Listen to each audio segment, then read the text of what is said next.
Over the past century, we have shifted from 50% of the population living in rural areas to less than 17%.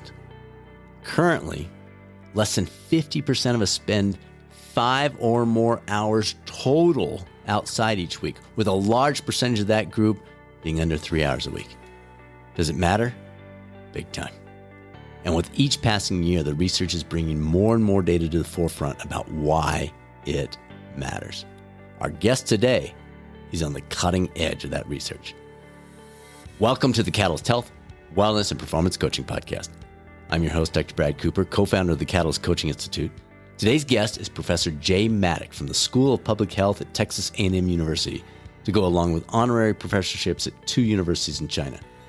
He is co-director of the Center for Health and Nature, former chair of the Hawaii State Board of Health, and former president of the American Academy of Health Behavior. On the subject of nature, probably too late to join us for this year's Rocky Mountain Coaching Retreat and Symposium in unbelievably beautiful Estes Park, Colorado.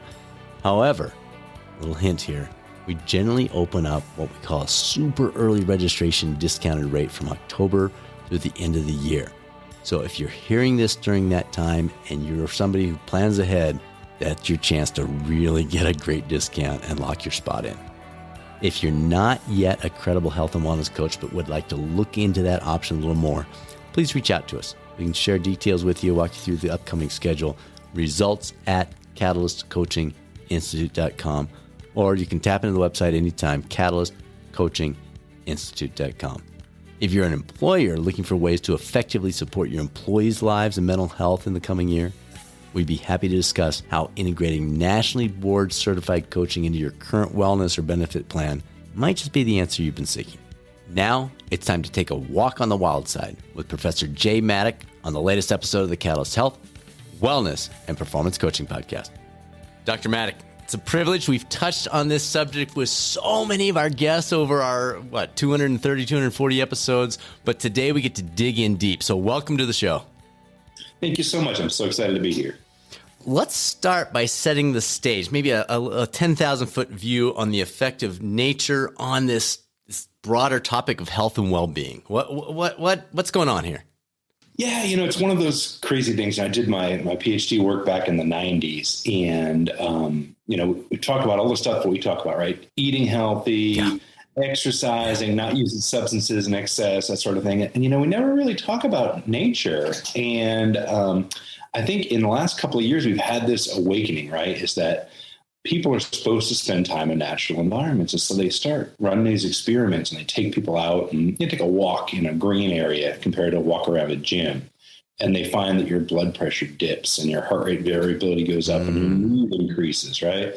And then they'll take people out to longer time. They'll take them for forest bathing, which is really doing mindfulness, in nature. And they'll find that it changes your killer T cells and your immune response. And so study after study after study finds both physical and mental health benefits of spending time in nature, which is, something that I'm like, wow, let's try to figure out why and how we can get more people to really benefit from being in nature. So a couple of terms you mentioned there, forest bathing. I've read about it in your research, obviously, but can you explain that in a little more depth for people that are listening and saying, wait, what? Forest bathing? What is this? Yeah, it's an interesting term. It comes out of Japan, and what the idea is that you actually go with a guide into a forest, and you really, so many of us do mindfulness these days, right? Really being present, being in the moment. And so as you sit in nature, you close your eyes and you feel the breeze of the forest and you smell the forest and use all of your senses really to really fully engage yourself in the moment. And that seems to have this additive effect. So many times you can say, okay, yeah, I'm walking through, a green space, but I've got my headphones on, I'm looking at my phone, I'm like, you're not really getting the full benefits of nature versus this forest bathing, which is really immersing yourself in that environment. And is it, I'm sure their programs are a certain number of days and all that, but has the research pointed to, hey, you do that over your lunch hour, you do that, or does it have to be a weekend? Is it a week long? Like what types of things are they doing with these bathing retreats, if you will? That sounds kind of weird. Yeah. So the biggest data right now on the bathing retreat is typically a long weekend. So 3 days, 2 nights out in a forest setting. But what's cool is, and we're spending a lot of research right now, is trying to do micro versus macro doses of nature. And they're all good for you. It's almost, for many of your listeners are familiar with physical activity, right? And so it was like, we're gonna start by running, right? And so that's 1980s physical activity was having a run, and then 1990s physical activity was, let's take a walk for 150 minutes a day. And kind of current stuff is, let's break up sedentary time, right? And that's kind of where we are with nature. Is it's like, okay, having that, even looking out the window can provide some restoration, can improve attention, improve mood. And that's this little microdose all the way through spending, a weekend or a week in a national park or something like that, where we're getting this macro dose of nature. And it seems like we need some combination of all of those to really optimize the nature dose. So I'm going to come back to this with a later question, but I just want to jump into it barely here. Is that 3-day weekend? We have a place our family gets to up in the mountains every once in a while, and I've noticed the second day is the key day, because that first day I'm still thinking of all the things at work, and I'm a little bit stressed, and I'm cycling through that. But by day 2, it's like, okay. Day 3, you're already starting to think about what the week holds. So it's almost that middle zone. Is there something to that piece of it, or am I asking a completely unrelated question? No, I think it's a good question. I think we're still trying to parcel away a lot of this stuff, and obviously it's going to depend on if you're. I mean, there are training programs in the U.S. and throughout the world in becoming a forest guide and people that lead nature bathing, right? And you might get it quicker if you go out with somebody who's trained. But obviously you can bring yourself out into nature and practice mindfulness, but that might take an extra day or two, right? If we're kind of get used to how is this environment affecting me, that sort of thing. And it might depend on how stressed you are when you go out. A lot of us, when we go on vacation, it's that couple second or third day before we really start to go, okay, work's behind me. And, so it's going to have some individual differences, but we definitely know that it takes a couple of days to really get the full benefit of, the immuno response. Okay, good. All right. So, and you've touched on this, but let's dive into it deeper. Is it the nature piece, or is it what we're doing in nature? I mean, if we're hiking, we're exercising. If we're paddleboarding, we're relaxing the body and brain. Stress is reduced. What's the research telling us about the difference between the activity and the activity in nature? Yeah, it's really cool. Actually, we've had a couple of research papers come out just in the last year or two looking at exercise in green space. And it does appear to be an additive effect, right? So you can go and you can run on the treadmill at the gym, or you can run in a wooded path, and your benefits are a lot better for running on a wooded path. So it's not just physical activity. It really is this thing in green space. And so, those benefits seem to multiply themselves. Which, we're saying now, if you have the choice between exercising indoors or exercising in green space, exercising in green space is going to be the better choice for you. Okay, good. So this is a huge question. I know everybody is wondering this. Does it still have a positive effect if you don't post a picture of it on your social media? Yeah, I think one of the biggest things is trying to be present in nature. And I think that's something that we've lost a lot, is that, everybody wants to go out and get that $1 million photo to put on Instagram or other channels. And, we're trying to encourage people to be present, spend that time. If you need that one pic, that's fine, but try to spend the time really enjoying it, calming yourself down, really being in the moment with nature, and you're going to get a bigger effect. But honestly, you get an effect even if you're distracted. I mean, it's pretty amazing. So the original studies came out back in the 1980s out of Texas A&M, where I'm based, but not work that I was doing, looking at hospital design. And they looked at people that were going in for different surgeries and medical care, and half of them got assigned a room with a view out the window to a green space, and the other half got a room to a parking lot. And they found those that had the view of the green space got discharged earlier, reported less pain, and took less painkillers. And so even just a view has an effect. And so that's something right now our lab is trying to really figure out, right? We have all of our senses, and taste being a little bit weird, but certainly sight and sound and touch and smell are all things that we experience in nature. And so we've been looking at some virtual reality studies where we can mimic the sight and the sound, and even with haptic gloves, look at touch and try to parcel out what's the point of nature that really makes a difference. And certainly study after study has shown that sight has a big effect on it, but there's again a synergistic effect with every one of them is good, and the more that you can get, the better it is. So real nature does trump virtual reality, but in communities where you might live in the inner city, it might not be safe. If you can have a virtual environment, if you have pictures of nature, watch a documentary on nature, that's better than nothing. And so those areas where, here in Texas, for the last couple of weeks, it's been about 105 degrees. It's a little hot to be in nature. And so can we adjunct it? I see, in your office, you've got a plant behind you, and just building those things into our environments can actually make a really positive, beneficial effect on health. Wow. There's so many ways we can take this. You've mentioned that time in nature is not just a stress reducer. It also improves creativity and focus. So for the folks listening to this, we got a lot of type A's listening. They're like, all right, Brad, but this is nice. This is wonderful. I'm glad I'm going to be less stressed, but I want to get stuff done. I want to do more at work or whatever. So can you share more about what the research is telling us about this idea of more focus or more creativity tied to that time in nature? So there's two real avenues on this. And the first one is a theory called attention restoration theory. And the theory pretty much says that when we're exposed to nature, it resets our ability to attend to detail. And so in the laboratory, they bring people in, get them all sorts of stressed out, right? We'll get you all stressed out, all those tests of, mental math, that sort of thing. And then we say, okay, it's break time. And half of you is going to go have a nice break outside by the pond under the tree and relax. The other half's going to go into a windowless break room with snacks and coffee and the like, right? Like a lot of us do at work. Sure. And then we're going to come back and we're going to give you more stressful tasks. And the people that go out in nature, it seems to almost entirely reset their ability to pay attention. Wow.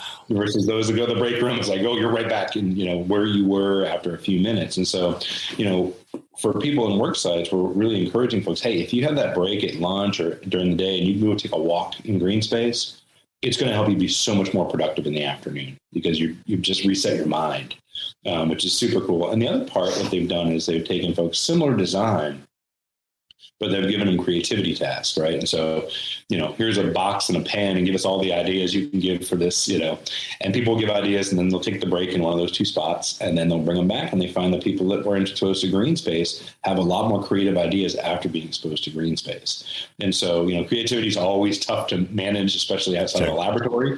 But in the laboratory, at least we can show that it does increase your ability to be creative, find creative solutions for problems. And it seems that does translate to the real world. So both attention and creativity are enhanced. And this is 20, 30 minutes in green space. This is not spending a weekend. It's this short dose, which is cool. Well, and for the employers listening, and we got a lot of folks that are in HR or leadership roles, as they're hearing this, that's got to be encouraging or eye-opening of, wow.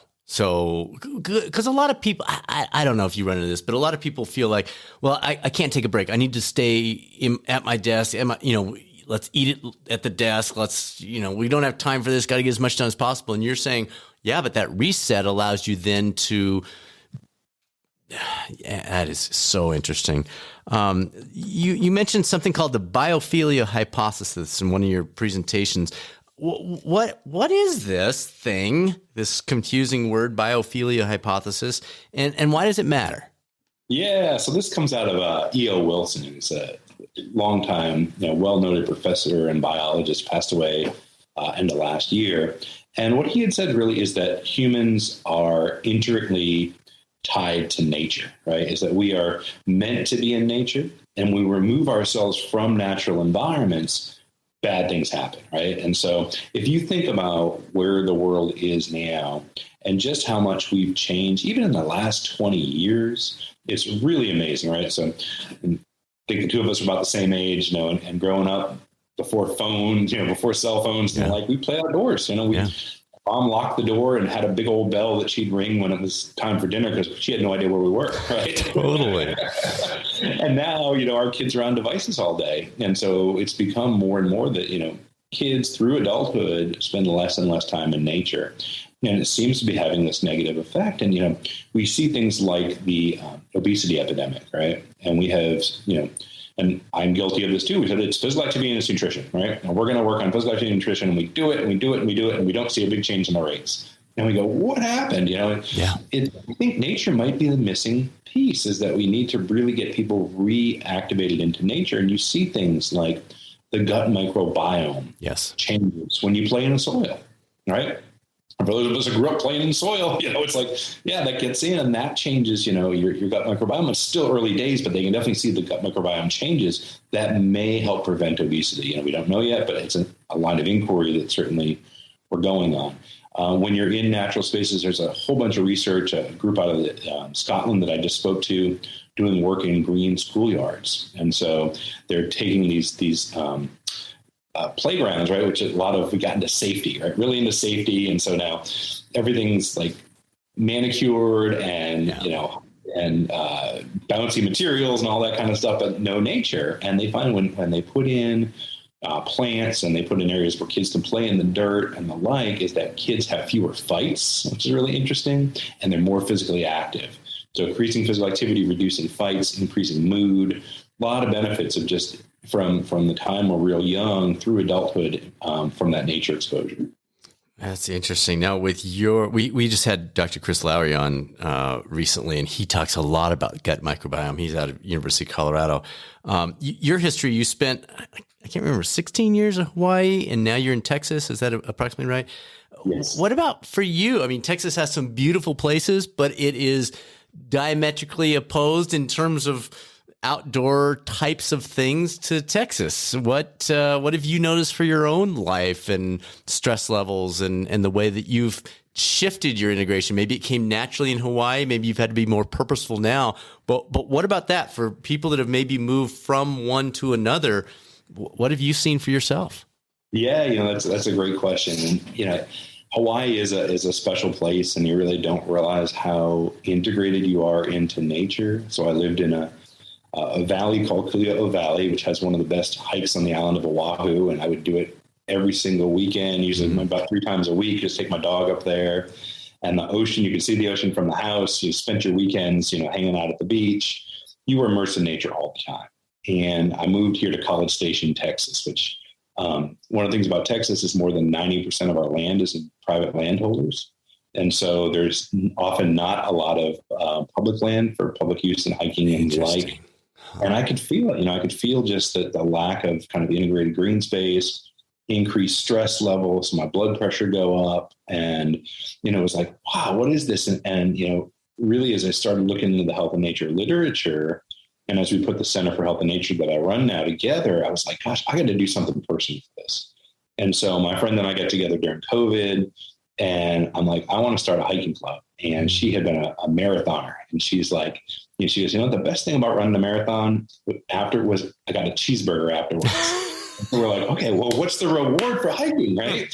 And so we're like, beer is the reward for hiking. And so we wrote a book on hikes and breweries in Texas, where we paired together a hike with a craft brewery. And so that's going to be coming out by the end of this year. And, it's just that idea of like, there's something here, and, making it fun too, like rewarding yourself for what you do, but also like really integrating that into our lifestyle. That forces, we hiked every single weekend for a year. To get that book together, and got all over the state of Texas and found these incredible, beautiful places that we wouldn't have known if we weren't looking. I think that was really cool too. So it really changed our mindset of Texas. Yeah. And you have to be, well, obviously you provide a resource for folks in Texas, but no matter where folks are, they've just got to look. Does time of day matter? We've had previous guests discuss the positive influence of being outside, for example, early in the morning or as the sun's going down to help with sleep. Is that just a bonus on top of an already beneficial baseline, or have you found some things in the research that say, no, actually morning is the key or sunset is the key or any of those things? Yeah, I mean, certainly with circadian rhythms, having sunlight both in the morning and in the evening is important. Kind of as the sun sets in the evening, kind of get yourself ready for bed, and that early stuff in the morning. If you're traveling and you leave your time zone, for sure, getting time outside in the morning does make a big difference, just to reset your internal clock. But as I get into this and I look at it, I try to tell people anytime you can get outside is good for you. And there's different benefits throughout the day. Obviously, we have a lot of people with vitamin D deficiency. Yeah. So if you're in the northern climate, you don't get a lot of sunlight, midday is actually better, right? And so it really does depend on kind of the benefit that you're looking for to try to time. But, it's same with physical activity. And there's data that shows that the time of day you're physically active can be more beneficial. But being active at all is better than not being active. So I'm always like, get that first, right? Just and get then, out there. And then worry about the other stuff. And I think we get a little too technical sometimes when we just know, hey, getting that nature dose is going to be good for you no matter what. Right. That's good. So many questions. What are some of the things that would be somewhat easy for people to implement, regardless of where they work, what their home setting is? Even something as simple as type of indoor lighting, does that matter? The lighting is a little bit off of the nature piece, and obviously natural lighting is always going to be better if you can get it. There are some obviously of the stuff for seasonal affective disorder and that which mimic the UV light. But what I say is, how do I surround myself with nature, right? And so what's my screensaver? Everybody's got a computer. If you're popping up a nice nature scene, that can have a beneficial effect. Do you have plants in your office and around your home? So I put, moving nature indoors, putting green space in, having that walking meeting. You said that we don't want to waste time at work. Well, walking meeting, we've done that for physical activity for years as a recommendation. Have that outside, walk with somebody. Put in nature sounds. Even just the sounds of bird calls and stuff have a way to reduce. Really?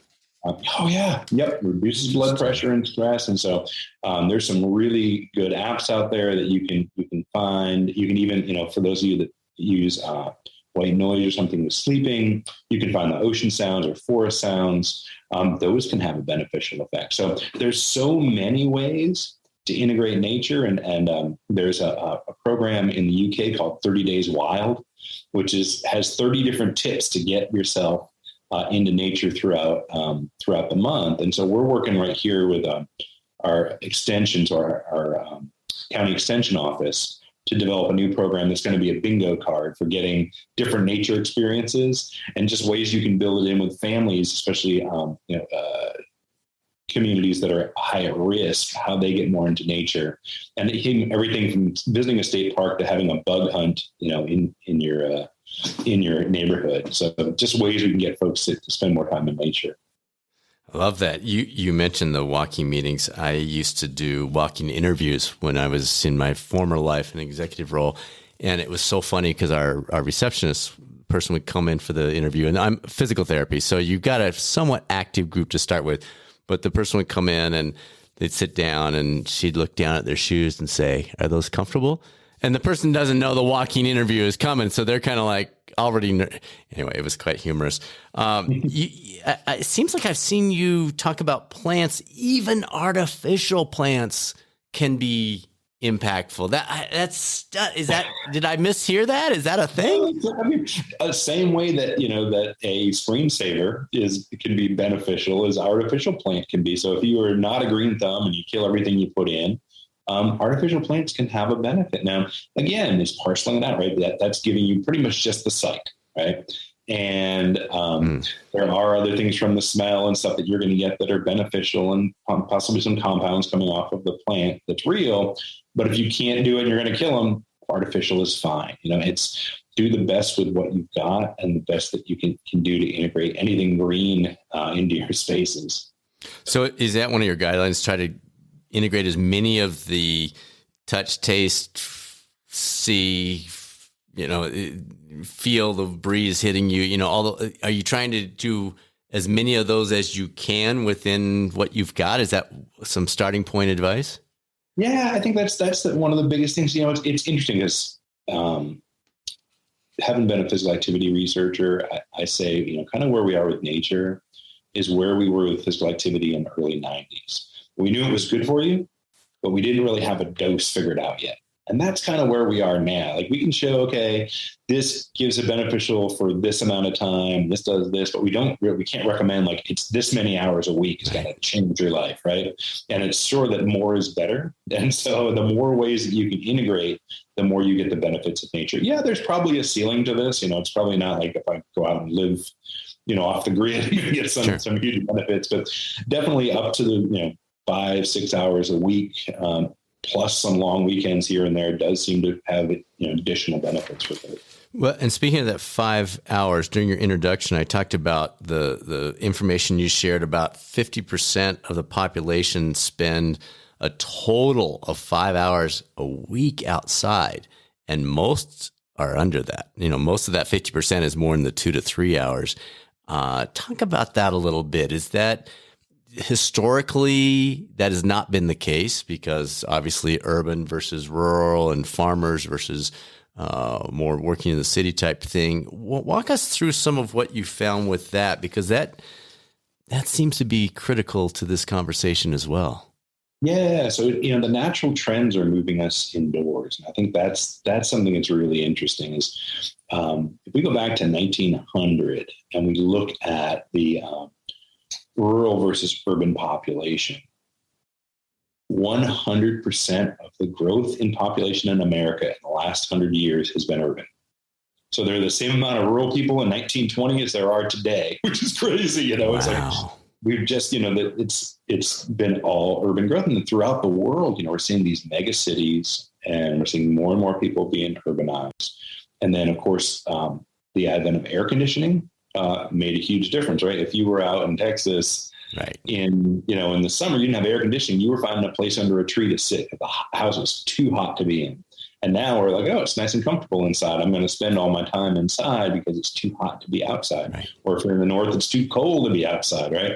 And so those are things. And then, of course, the electronic devices have made it even worse now as we have our phones and our tablets and our TVs and everything else that we just tend to spend time in front of a screen and not outdoors. And so this major shift, certainly in the last 100 years, but I would say accelerated in the last 20 years, is that people don't spend time in nature. And, some of these things we're talking about time spent outside, right? Outside doesn't mean nature, right? Like none of us have parked in the Target parking lot to know that's not nature, right? Like, it's just outside in a big parking lot going errand to errand or whatever we're doing. And so, how much of that is real green space and time, the more natural the environment, the better. And again, that we're trying to measure, we have some tools that measure how green different spaces are. For the audience, walk score is a great measure that tells you how walkable your neighborhood is, but it also includes some measure of green space. Nature Quant is a new group that's trying to measure how much green space there is in every neighborhood across America. So what is it called? Nature Quant? Nature Quant. Yeah. And actually I can give you an app. There's an app that they've just come out with called Nature Dose. Okay. And this is available free in the App Store. It's a group of researchers out of Oregon, and it'll actually capture how much time you spend outside. So really beautiful. Yeah, okay. It's pretty neat. And so as long as you carry your phone with you. And that's one thing a lot of times I don't carry my phone with me. You don't get it. So I'm hoping that in the future that it'll be integrated into a smartwatch app. Right. Because we tend to keep our watches with us when we exercise and everything else. But yeah, certainly and that's been one of the tricks. It's been hard to actually get good measures of how much time people spend in green spaces. We can get very low doses, we can get very high, and that medium, you're like, I don't know, how much time do I spend? I don't know, 2 hours a day. Yeah. Interesting. As you're talking, I'm thinking I had a Jeep Wrangler when I was a kid, my first car, and mid-50s now. We just bought a Jeep Wrangler. We had the top off for the first time. And I was thinking the other day, not thinking about this interview, but just thinking, I am just happier driving this with the top. Like there's just some joy level that was elevated with that top off. And now as you're talking, I'm thinking, well, maybe that's what I don't know. Can you speak to that in terms of silly little things, seemingly silly little things like that? Yeah, well, I think that is part of the connection, this innate connection to nature, biophilia.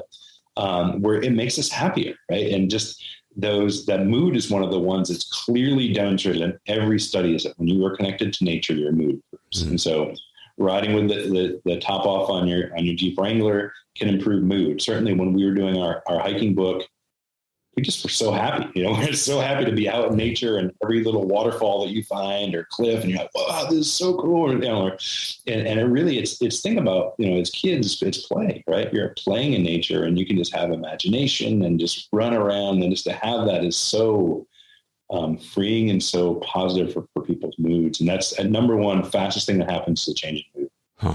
That's interesting. All right. So you mentioned the app, and again, that was the Nature Dose app, and agree if they could get it into the watches, the Garmins, that kind of stuff. But are there some other kind of at-home assessments that people could do to either measure their time in nature or maybe assess the differences make? So if they're listening to you and they're saying, yeah, that's true, I'm not spending much time outside, I'm going to be more purposeful. Are there things like, again, I use a Garmin, so it's a little bit older school, with stress scores and resting heart rates and sleep depth and that kind of stuff. Are there some things that you're seeing that just Joe or Sally at home could say, okay, I'm going to increase from 2 hours to 6 hours, and I want to see if it's making a difference? Any things they can be doing to assess that? Yeah, I think just like you're saying with your Garmin or your Fitbit, the things that we see are drop in resting heart rate, increase in heart rate variability, decrease in blood pressure. So you're monitoring blood pressure. Those are things that you should pick up, and you should pick up fairly fast with the time spent in nature. And so, yeah, for any of us who are monitoring those vitals, you should see changes in those, hopefully in the course of a couple of weeks, as long as you're keeping everything else the same. So HRV, you can see it picked up there. I know that's getting a lot of research right now. We've had a couple of guests talking about it. So every study that they've done, they measure people that have taken them out, even for a 30-minute walk, they're seeing a change in HRV. Wow. That's awesome. Yeah. All right. You touched on virtual reality options. The technology obviously has made huge leaps, but you're still inside breathing the air. You got these big goggles over your eyes. It's artificial lights. It seems like the value of being the out part of out in nature would be the key, but it sounds like your research is picking up some other things. Can you take a little deeper dive there? Yeah, it's a very interesting thing. And so first off, virtual reality to me is always an adjunct to real nature, right? Real nature is always going to be our best, but in cases where we can't get people in real nature, it can really help substitute. And so one study that we ran out of our center was working with oncology patients who are coming in to get their infusions, right? So you're coming in, you're sitting there, it's boring, you don't really want to be there. There's typically a TV on. And so we put people in 3 different rooms. They were either assigned to get a TV room, then standard TV room, a biophilia room where we put all sorts of plants and everything else in there, or a VR room where they actually got a chance to do a walk through different natural environments and kind of explore, not a real walk, but you can move through it, really, obviously. And, both the biophilia room and the VR room showed really positive benefits. It showed people reporting less distress, kind of getting through the experience more, easier, reporting less pain, less discomfort during the time. And so it really does seem to have a positive effect. And it's not just the distraction, because you're watching TV, that's a distraction too, but it seems to be something related to nature in those. So that's the first one that we've published on. We have a new lab that's coming online in this fall that will have an omnidirectional treadmill so that you can walk and really fully move through natural environments. And we've got the sight, we've got the sound, we have a scent machine that has evergreen scent. And so we'll actually be able to test the different senses to see when we put them on, do those manipulations actually make a difference, and how much can we mimic, real nature. And we have a gardens here at Texas A&M. So that'll be kind of our control group of here's real nature versus virtual nature, and let's see what happens. It's just really trying to answer a lot of these questions at this point. Mm-hmm. And I'm familiar with the omnidirectional treadmill, but for folks listening, that's just, you're not restricted. You don't have to just walk straight. You can just kind of, there's a path over there. You can do whatever. like real life, basically. You're just strapped into a little harness that keeps you from taking a dive. Is that right? Exactly. And it's nice because you can really, depending on what you get excited about, you can move and check things out. Even, there's so many hypotheses. Like one hypothesis right now is that one of the benefits of nature is awe, right? When you see something Yes. amazing, the whole idea of awesome. Wow. Yeah. And so, like, well, we can test that in VR, right? I can do a national park walk versus, your neighborhood forest path.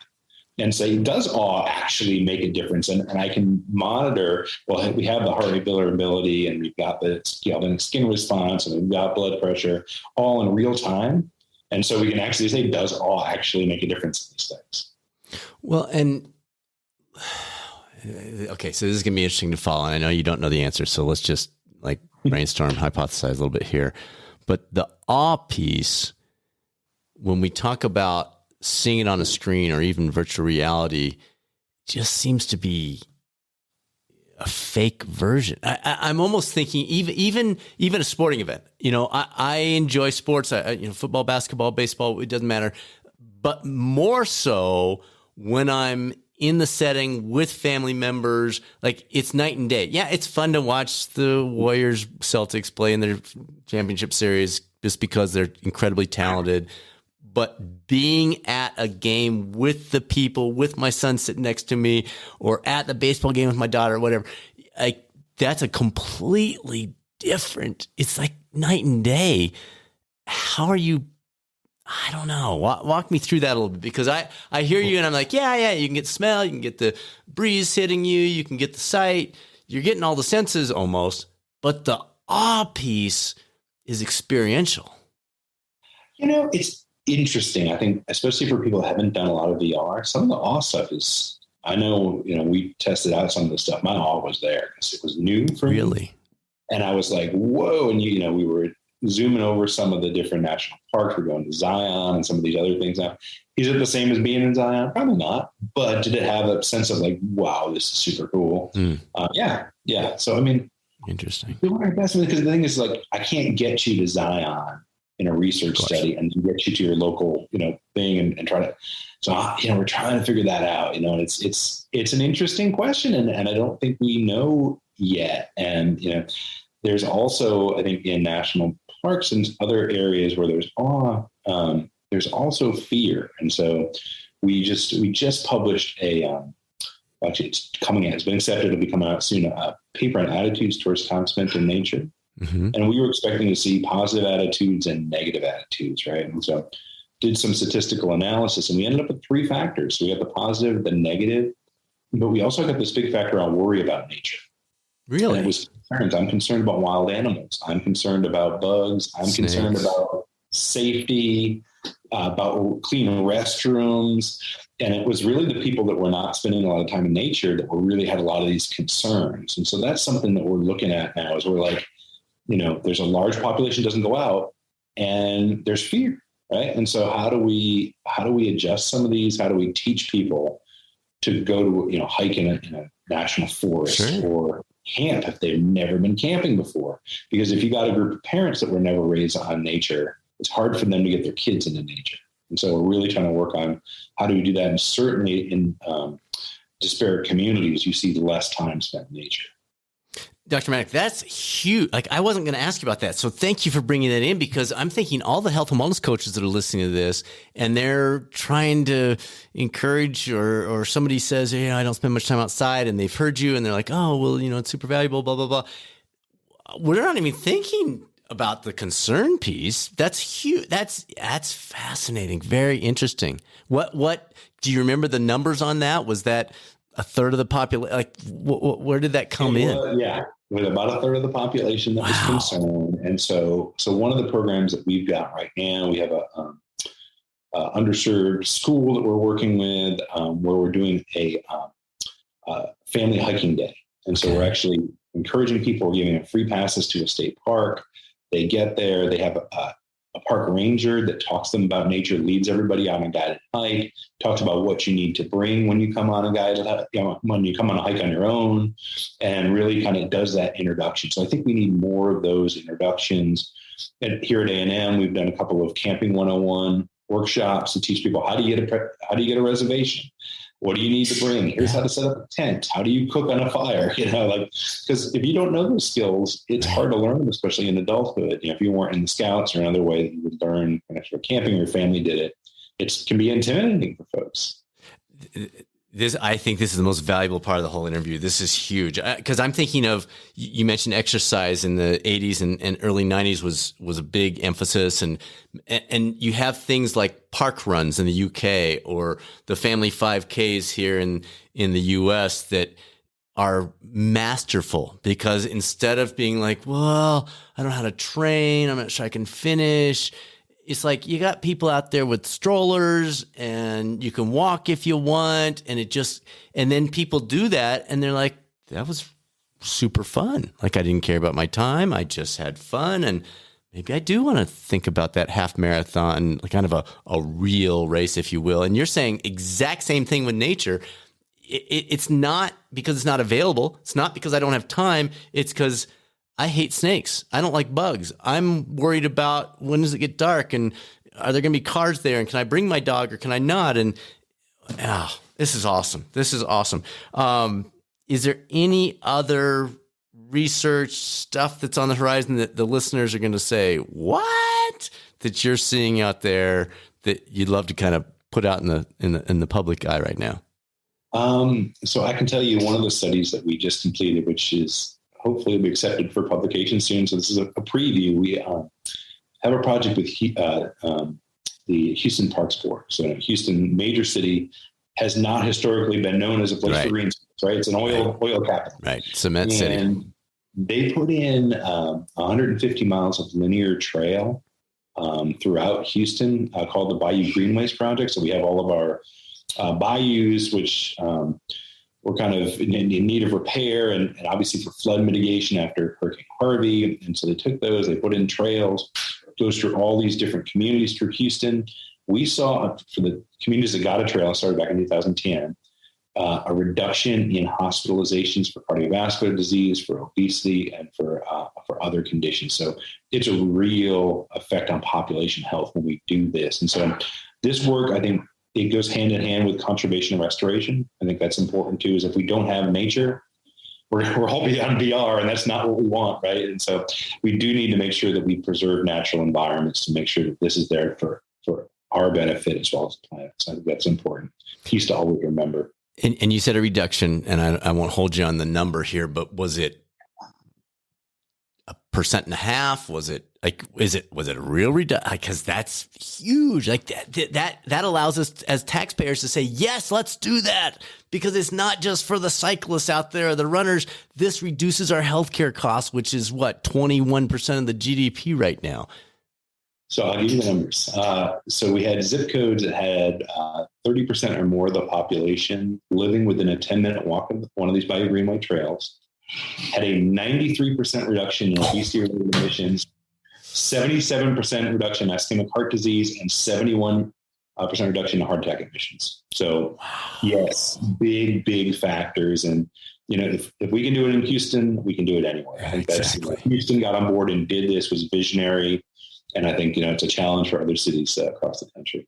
Well, it seems like the value of that study is so fascinating because we're fortunate. We live in Fort Collins, Colorado. So we have trails everywhere. We have hiking everywhere. We got a reservoir for, paddleboarding, swimming, whatever.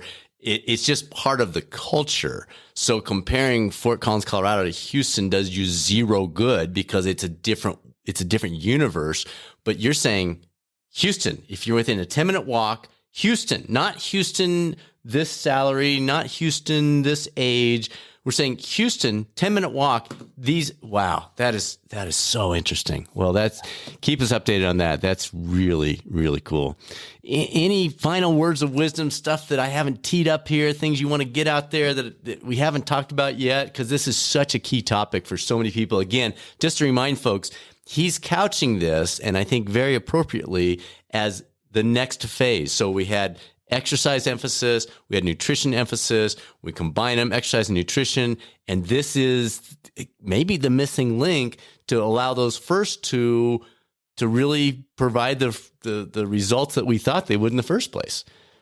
Yeah, I guess the one thing to leave people with is that I did a study looking at residential green space. So do you live in a neighborhood that has a lot of green space? They found that those that were lived in that neighborhood had an 8% reduction in all-cause mortality. So 8% less likely to die after controlling for everything else, right? And so, if you're looking for a place to live, if you have a choice of high green or low green, choose the high green. It really does make a difference. And, all these other benefits are great, but, not dying is probably the best benefit we can have, right? So that's a good one. Throughout everything, which is pretty cool. That's awesome. Dr. Maddock, thank you so much. This is huge work, so critical. Keep it up. Thank you. Absolute pleasure to speak with you today. Anyone else lacing up those shoes for a little walk? Good stuff. We so needed to hear that. That information needs to get out there. Thank you so much, Professor Maddock. Thank you for tuning into the #1 podcast for health and wellness coaching. If you enjoy the podcast, you might enjoy our free weekly Catalyst 5. It's 5 brief tips and tools to enhance the 4 cornerstones: move, fuel, rest, and connect, as well as the number 5 that focuses on reflection, contemplation, some things you might want to consider in the midst of your busy day. The link to access these weekly tips is provided in the podcast description. Next week's episode features one of our top experts in the world on the subject of pain, Dr. Adrian Lowe. As always, feel free to reach out to us with any questions about your current or future coaching career, results at catalystcoachinginstitute.com, or you can tap into additional health, wellness, and performance resources on the website, catalystcoachinginstitute.com. Now, it's time to be a catalyst. This is Dr. Brad Cooper of the Catalyst Coaching Institute. I'll speak with you soon on another episode of the Catalyst Health, Wellness, and Performance Coaching Podcast, or maybe over at the YouTube coaching channel.